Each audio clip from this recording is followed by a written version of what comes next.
नमस्कार, supreme news book में आपका स्वागत है और अब नजर डालते हैं आज की बड़ी खबरों पर।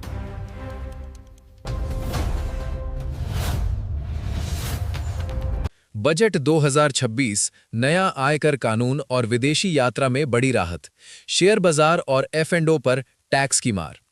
केंद्रीय वित्त मंत्री निर्मला सीतारमण ने वित्त वर्ष 2026-27 के लिए 53.5 लाख करोड़ रुपए का बजट पेश किया है।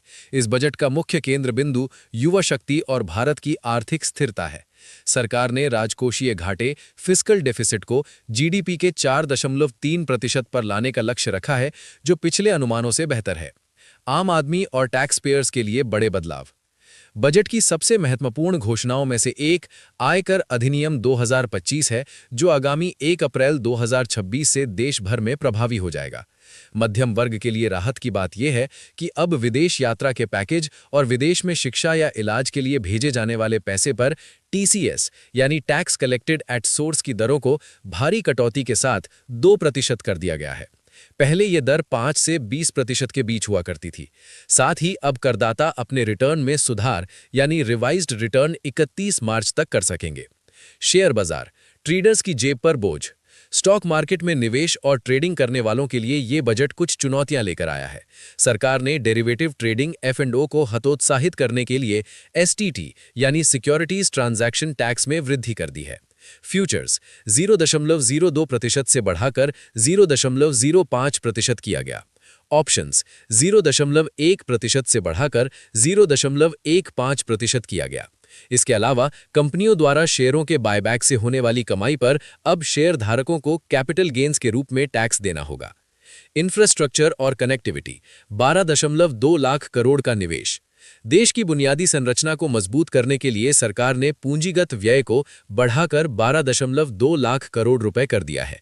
सरकार का लक्ष्य कनेक्टिविटी को अगले स्तर पर ले जाना है, जिसके तहत 7 नए हाई स्पीड रेल कॉरिडोर विकसित किए जाएंगे।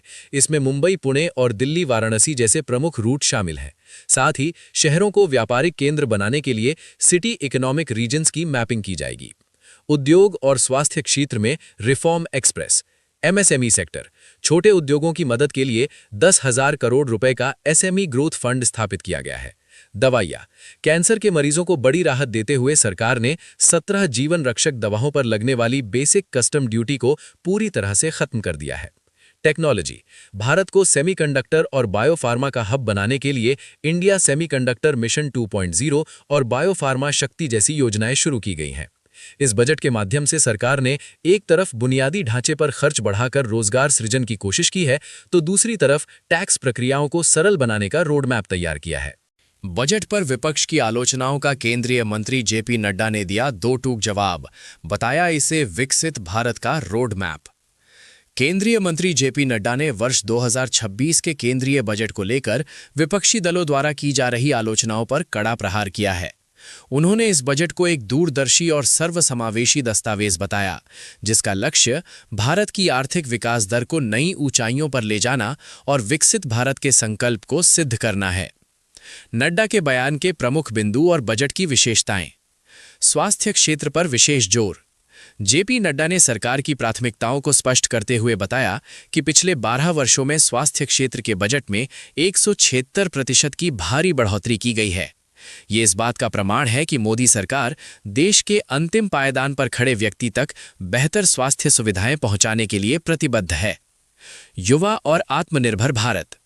उन्होंने इस बजट को देश की युवा शक्ति का बजट करार दिया।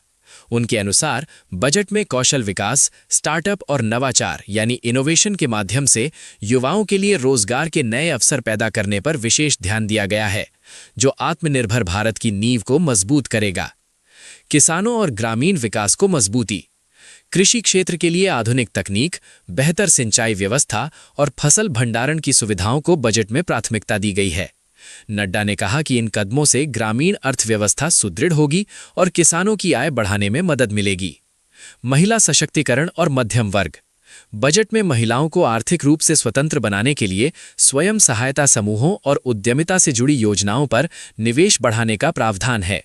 साथ ही मध्यम वर्ग को कर व्यवस्था यानी टैक्सेशन में सरलता और राहत के संकेत देकर उनकी बजट और उपभोग क्षमता को बढ़ाने का प्रयास किया गया है। बुनियादी ढांचे यानी इंफ्रास्ट्रक्चर का विकास।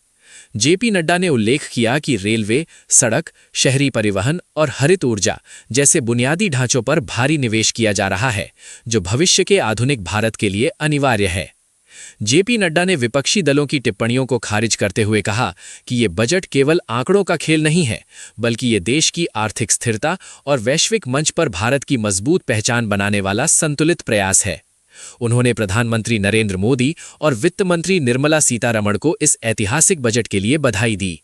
शेयर बाजार में भारी गिरावट, निवेशकों के 11 लाख करोड़ डूबे। बजट में सिक्योरिटी ट्रांजैक्शन टैक्स (STT) बढ़ाने के फैसले ने शेयर बाजार को बड़ा झटका दिया है। वित्त मंत्री की घोषणा के बाद निवेशकों में घबराहट फैल गई, जिससे बाजार बुरी तरह नीचे गिर गया। इस एक दिन की गिरावट में निवेशकों की 11 लाख करोड़ की संपत्ति साफ हो गई। मुख्य बिंदु STT में वृद्धि। डेरिवेटिव ट्रेडिंग (FNO) पर STT को बढ़ाकर 0.05% कर दिया गया है, जिसे बाजार गिरने का मुख्य कारण माना जा रहा है। सेंसेक्स और निफ्टी की स्थिति। बॉम्बे स्टॉक एक्सचेंज का सेंसेक्स 1547 अंकों की गिरावट के साथ 80,723 पर बंद हुआ। वहीं निफ्टी भी 495 अंक टूटकर 24,825 के स्तर पर आ गया। बाजार का रुख। विशेषज्ञों का मानना है कि फ्यूचर और ऑप्शन ट्रेडिंग पर टैक्स बढ़ने से ट्रेडर्स के मुनाफे पर असर पड़ेगा, जिसके कारण बाजार में ये क्रैश देखने को मिला। डिफेंस बजट में ऐतिहासिक बढ़ोतरी। सेना होगी हाईटेक। इस साल के बजट में रक्षा क्षेत्र डिफेंस पर विशेष ध्यान दिया गया है। सरकार ने रक्षा मंत्रालय के लिए कुल 7.8 लाख करोड़ रुपए आवंटित किए हैं, जो पिछले साल के मुकाबले लगभग 1 लाख करोड़ रुपए ज्यादा हैं। आधुनिकीकरण पर जोर। बजट का एक बड़ा हिस्सा 2.19 लाख करोड़ नई तकनीक, हथियार और आधुनिक उपकरणों की खरीद पर खर्च होगा। आत्मनिर्भर भारत। सरकार का लक्ष्य रक्षा क्षेत्र में विदेशी निर्भरता कम करना और घरेलू स्तर पर हथियारों के निर्माण को बढ़ावा देना है। वैश्विक तनावों को देखते हुए इस 14-15% की वृद्धि को काफी महत्वपूर्ण माना जा रहा है।